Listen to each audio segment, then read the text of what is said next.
Il va, victoire du Paris Saint-Germain au Parc des Princes. Exactement, avec un 11 très remanié pour le Paris Saint-Germain. Ils avaient des absents, il y avait 3 blessés, Pacho, Nuno Mendes, Zaïre Emery. Et donc une équipe qui a réussi à s'imposer grâce à ce but de Désiré Doué. Ça s'est décidé à la toute fin du match, à la 83e minute. Juste pour vous rappeler que c'était remanié, il y avait Gonzalo Ramos, Lee et Dro qui étaient titulaires. Donc une équipe où on préserve les équipes avant la finale de Ligue des Champions. Ouais, on aura dans quelques instants des nouvelles d'Arsenal qui se déplaçait aujourd'hui. Un déplacement court, c'était sur la pelouse de West Ham, mais c'était important. Victoire donc du Paris Saint-Germain 1-0. On rappelle qu'il y a ce match mercredi en retard face au Racing Club de Lens à Bollaert, mais avec la différence de but et donc cet écart au classement, on le va voir dans quelques instants. Paul Giffard, si on peut avoir le classement, ça serait formidable. On est d'accord, Hugo. Ils sont champions. Oui. Ils sont champions, Hugo. Là, on peut demander aux copains là, de changer le synthé. Vous êtes journaliste, c'est important la précision, c'est pas fait mathématiquement, officieusement. Non, mais il faut voir ce qui est possible aussi dans le football. Ils ont plus 44 de différence de but. Oui. Lens a plus 29, ce qui voudrait dire que Lens doit gagner par plus de 7 buts d'écart face au PSG. Je ne pense pas que ça puisse arriver. Sur potentiellement ce 14e titre du Paris Saint-Germain, est-ce que, au vu, tout le monde pense à la finale de Ligue des Champions, sans faire offense à la Ligue 1, est-ce que c'est bien il s'épargne un peu ce suspense, Johan? Bien sûr, parce que s'il n'y avait pas eu ce but de Doué, le match de mercredi aurait été absolument capital. Et si mercredi, Lens avait battu le Paris Saint-Germain, il n'y aurait eu plus qu'un point d'écart. Et la dernière journée, ça aurait été coton quand même. Un Paris FC contre le Paris Saint-Germain. Oui. Ça aurait été compliqué pour Lens, évidemment, à Lyon. Mais on aurait eu un suspense de dingue. Donc le but de Doué est fondamental. Et bravo au Paris Saint-Germain, parce qu'un soir où c'est quasiment, entre guillemets, après c'est une super équipe, évidemment. Il y avait Marquinhos, il y avait Barcola, il y avait Ruiz. Mais quand même, beaucoup de changements. Et ils l'ont fait. Ils l'ont fait dans une saison quand même très, très compliquée, avec énormément de matchs, avec la Ligue des Champions jusqu'au bout, avec 50 000 matchs, pas de vacances. Moi, je trouve que ce titre, il est énorme, il est immense, parce que ça montre bien le sérieux de cette équipe. Et même ce soir où c'est pas évident, même ce soir où Brest les accroche, ils prennent les 3 points. Bon, on rappelle, si vous nous rejoignez, on n'est pas fou. On sait que le titre n'est pas encore officiellement acquis de la part du Paris Saint-Germain. C'est officieux. Fred, ce titre, mine de rien, avec le parcours en Ligue des Champions, le manque de préparation, est-ce que c'est normal que ça a été un peu plus long que d'habitude pour le PSG par rapport au standard qu'a imposé Luis Enrique depuis qu'il est arrivé? Ah oui, c'est normal. Oui. C'est normal et c'est même, je veux dire, encore une rassurant. fois... C'est dans un sens rassurant, oui, Giovanni, parce que ça montre qu'il n'y a rien d'acquis. Les choses ne sont pas gratuites. C'est vrai que quand il démarre la saison... Rien n'est gratuit dans la vie, Fred. Absolument rien. Sauf parfois pour vous, puisque vous avez... Là, vous avez des infos que je n'ai pas. Non, plaisanterie, évidemment, au 3e degré, oh là là, je ramène tout. Tout va bien, on a encore le droit de faire de l'humour en 2026, ne vous inquiétez pas. On parlera du cas Régis tout à l'heure. Non, mais je vais apprendre des choses. Hein. Oui. Non mais sur ce titre du PSG, parce que Lens, et on ne cessera de le répéter, a fait une saison exceptionnelle, officiellement en Ligue des Champions. Ce duel, il vous a tenu en haleine, vous l'avez apprécié? Oui. Je me souviens de nous, en début de saison, et on n'était pas les seuls d'ailleurs autour de ce plateau, à dire qu'en fait, le principal concurrent de Paris, ça serait Marseille, parce que l'effectif était construit de cette manière, parce qu'il y avait des moyens, parce qu'il y avait une espèce d'énergie et d'envie. On sentait un souffle et une ambition, surtout, que Lens, au départ, fondamentalement, ne peut pas avoir. Après, il voit ce qui se passe. Après, les ambitions marseillaises ont pris un coup d'extracteur. Voilà. Ouais. Mais si on a une équipe de Lens normale cette année, qui n'est pas comme ça totalement soufflée et insufflée par Pierre Sage, on a un championnat qui est joué, je pense, en février ou en mars, à cause notamment de la baisse de Marseille. Donc, gloire à Lens et bravo à Paris d'avoir su quand même très vite surmobiliser, malgré l'usure physique colossale du début de saison. Régis, sur la préparation de la finale, d'avoir quasiment ce titre acquis à presque 3 semaines, c'est un vrai luxe pour Luis Enrique? C'est un avantage considérable. Dire dans la gestion de l'effectif, la gestion du vestiaire, d'avoir gagné ce soir, il a fait tourner. Les titulaires sont rentrés en fin de match, c'est eux qui ont fait la différence. Mais je trouve que ça a quand même une saveur un peu particulière, ce titre. Parce que la saison, elle n'a pas été si simple que ça. Hein. Les blessés, la préparation... il y a eu un concurrent quand même qui s'est battu, Lens qui a fait une saison incroyable et extraordinaire, qui a maintenu en haleine quand même à un certain moment un petit truc, et il fallait le faire. Et aujourd'hui, Paris, ils arrivent à retourner toutes les situations, même ce soir, hein, ils marquent en fin de match. Alors après, c'est un exploit. Ça a mis du temps. Après, c'est un exploit d'un joueur avec un but magnifique, hein, une fréquence d'appui, une qualité de frappe, des choses incroyables. Mais ils sont sur une dynamique de jeu, une dynamique de groupe, une dynamique de vestiaire. Quand on voit le match retour au Bayern, c'est quand même incroyable. Mais je trouve quand même qu'il a une saveur quand même particulière. Johan, je sais, parce qu'on fait pas mal de dimanches ensemble, un moment, je me souviens, vous avez cru à Lens capable d'être champion et à Paris chuter. Vous aviez vraiment cette conviction ou parfois c'était pour... Non, mais regarde... Vraiment, vous l'aviez? Oui, parce que même ce soir, regarde, parce que encore une fois, s'il n'y a pas ce but de Doué, et c'est malheureusement, alors on n'est pas là ce soir, on est comme dans un bonheur collectif, on a vécu un multiplex absolument extraordinaire, mais je trouve dommage encore, et je suis obligé, malheureusement c'est terrible d'en parler, mais comme les autorités du football français, comment ça se fait que la Ligue a décidé de mettre ce match fondamental pour la Ligue 1, pour Ligue 1+, Lens PSG, mercredi, entre la 37e et la 38e journée, ce match aurait dû arriver... 33-34. Parce que Yo est un grand nostalgique. Et c'est normal. C'est vrai. Et c'est vrai, Giovanni, moi je pense que... C'était le 12 avril et ça n'avait rien à voir. Le 12 avril, les états de forme n'étaient pas les mêmes. Exact. Et je pense que pour Lens, t'imagines même le match qu'on aurait pu avoir déjà mercredi si Paris n'avait pas marqué aujourd'hui, mais ce match aurait dû arriver bien plus tôt. C'est pas possible que la Ligue a mis le match de la saison, le match le plus important de l'année, entre la 33e et la 34e journée, à 4 journées de la fin, à 4 jours de la dernière. Ce n'est pas possible. Et malgré tout, finalement, tout le monde en est victime. Le foot français est victime de cette programmation.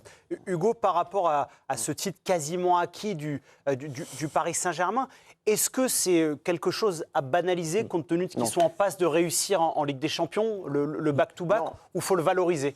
Non, il faut complètement le valoriser parce que PSG, cette saison, a disputé le championnat comme on dispute un truc un peu à côté d'une vraie priorité. Ils ont utilisé le championnat pour remettre un petit peu les joueurs en forme, les joueurs qui revenaient de blessures, etc. Ils ont quasiment... Vous voulez dire qu'ils ont fait leur préparation en Ligue 1 un peu? Ils ont complètement fait leur préparation en Ligue 1. Et les joueurs ont fait leur préparation jusqu'au mois de mars, grâce à la Ligue 1. En n'étant jamais complètement décroché par Lens, qui a fait une saison extraordinaire. Il faut insister là-dessus parce que 67 points en 32 journées, c'est plus de 2 points de moyenne par match. Ça prête le rythme de champion. Donc ça veut dire que le PSG a eu un rythme encore supérieur en n'ayant pas eu de vacances, en ayant eu tous les blessés qu'on connaît, joué la Coupe du Monde des clubs, etc. Le Ballon d'Or Dembélé, il a commencé 10 matchs cette saison en championnat. Il a vraiment lancé sa saison en 2026. Voilà, mais on en parlait parce qu'il est nominé dans les trophées UNFP alors qu'il a 9 ou 10 titularisations en Ligue 1. Mais vraiment, ce qu'a fait le PSG cette saison, non, il ne faut pas le banaliser. Ils ont 7 ou 8 fois plus de moyens que n'importe qui, mais c'est quand même très très fort d'avoir dominé ce championnat et de jamais s'être fait peur finalement. Si vous nous rejoignez, on est en train de débriefer ce multiplex complètement fou de la 33e journée de Ligue 1. Je vous rappelle les enseignements principaux. Jérémy, peut-être les 3-4 infos à retenir de la soirée pour ceux qui allument leur télé maintenant. C'est une heure. Bien sûr, pour le titre, c'est quasi fait. Donc pour le Paris Saint-Germain qui a 6 points d'avance sur Lens, c'est une différence de but de plus 15. Pour la Ligue des Champions, l'OM, c'est terminé. Principal enseignement de la soirée. Lille, 3e, fait la bonne opération en battant Monaco. Lyon, très mauvaise opération parce qu'ils sont 4e avec un seul point d'avance sur Rennes. Rennes est dans la course à la Ligue des Champions. Pour le reste, Marseille, 6e, synonyme de Ligue Conférence. Monaco est 7e, place qui sera européenne si Lens gagne la Coupe de France. Et en bas du classement, c'est très important, Auxerre fait une opération énorme en battant Nice dans la finale du maintien. Meilleure différence de but pour les Auxerrois qui ne sont plus barragistes, au contraire de Nice. Nice est en danger. Et pour le Havre, ce n'est pas terminé aussi, 14e avec un point d'avance sur Nice. Merci Jérémy. Dans quelques instants, on aura toutes les réactions en direct du Parc des Princes. On verra comment Luis Enrique accueille cette victoire, je suppose avec extrêmement de notes positives. On aura également des réactions au Havre avec Candice Roland qui nous attend, puisque Marseille, c'est l'autre info de la soirée, comme Jérémy vous l'a dit, ne peut plus se qualifier en Ligue des Champions. On reste encore quelques instants sur ce titre en approche du PSG. Hugo le disait... Ousmane Dembélé n'a pas débuté énormément de matchs cette saison en Ligue 1. Si vous deviez retenir un homme du sacre parisien qui approche en Ligue 1, ça serait lequel, Fred ? Sur la Ligue 1, je parle, c'est pas une question facile. C'est pour ça, sur la Ligue 1, parce que sur la Ligue des Champions, il y a évidemment des noms qui se détachent. Celui de Kvara, maintenant, fait une forme de différence quand même, mais pas tellement en Ligue 1. Il peut aider Kvara en Ligue des Champions. Oui, il rend des services. Mais en Ligue 1, je ne sais pas, j'ai presque envie de dire Safonov. Parce que Safonov s'est imposé, il n'était pas du tout attendu. C'était une espèce de canard boiteux des gardiens. Il rendait des services plus ou moins. Souvenez-vous du match au Bayern la saison dernière avec le but qui est quand même un peu pour lui. La bourde, qui précipite la défaite. Donc voilà. Et en fait, il a vraiment pris les galons de titulaire, y compris en Ligue 1, puisque ce poste-là, finalement, n'a que très peu tourné, contrairement à tous les autres. Effectivement. Moi, de manière naturelle, j'aurais répondu Régis Luis Enrique.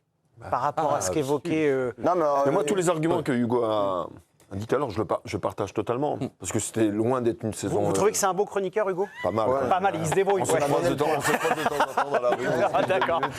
On est C'est voisins. c'est un jeune qui ment. On est voisins maintenant. Non, mais il a entièrement raison. Parce que quand vous êtes entraîneur, vous n'avez pratiquement aucune préparation. Vous devez gérer un effectif. Vous savez automatiquement qu'il va y avoir des blessés parce que l'accumulation des matchs. Et vous êtes pratiquement toujours obligé d'être dans l'anticipation des choses. Et là, il a une faculté, lui, à s'adapter. Alors après, il a un effectif incroyable et important, malgré qu'il se dégage une équipe, je ne vais pas dire une équipe une, mais quand même une équipe forte. Et après, il y a le reste. Mais je trouve que dans sa gestion, il a été pratiquement parfait. Parfait. Et puis surtout, l'idée de jeu est toujours restée les mêmes. Les joueurs rentrent, ça sort, c'est toujours la même chose. Ouais. Les mecs qui sont sur le banc, ça ne fait pas la gueule, ça rentre, ça fait la différence. Ce soir, Mayoulou qui joue latéral droit dans le rôle hybride quand même, c'est-à-dire la polyvalence. Voilà, il y a une gestion du vestiaire qui est quand même aussi incroyable, parce qu'il n'y a que des stars là-dedans. Bien sûr. Et il faut les gérer. Et pardon, mais Yoann est timide pour en parler, mais il m'a soufflé à l'oreille Zahir Emery. C'est vrai que c'est le... C'est vrai que c'est le vrai, je pilier. n'osais pas y aller. Attends, Yoann timide. Ouais. C'est pas vrai. Là, il y a un truc que j'ai raté là. Parce qu'en fait, il est assis à côté de moi. La soirée des scoops. Non, mais là, On est dans là, c'est peut-être l'info principale de la soirée en fait. C'est Mais je suis un vrai timide. un vrai timide.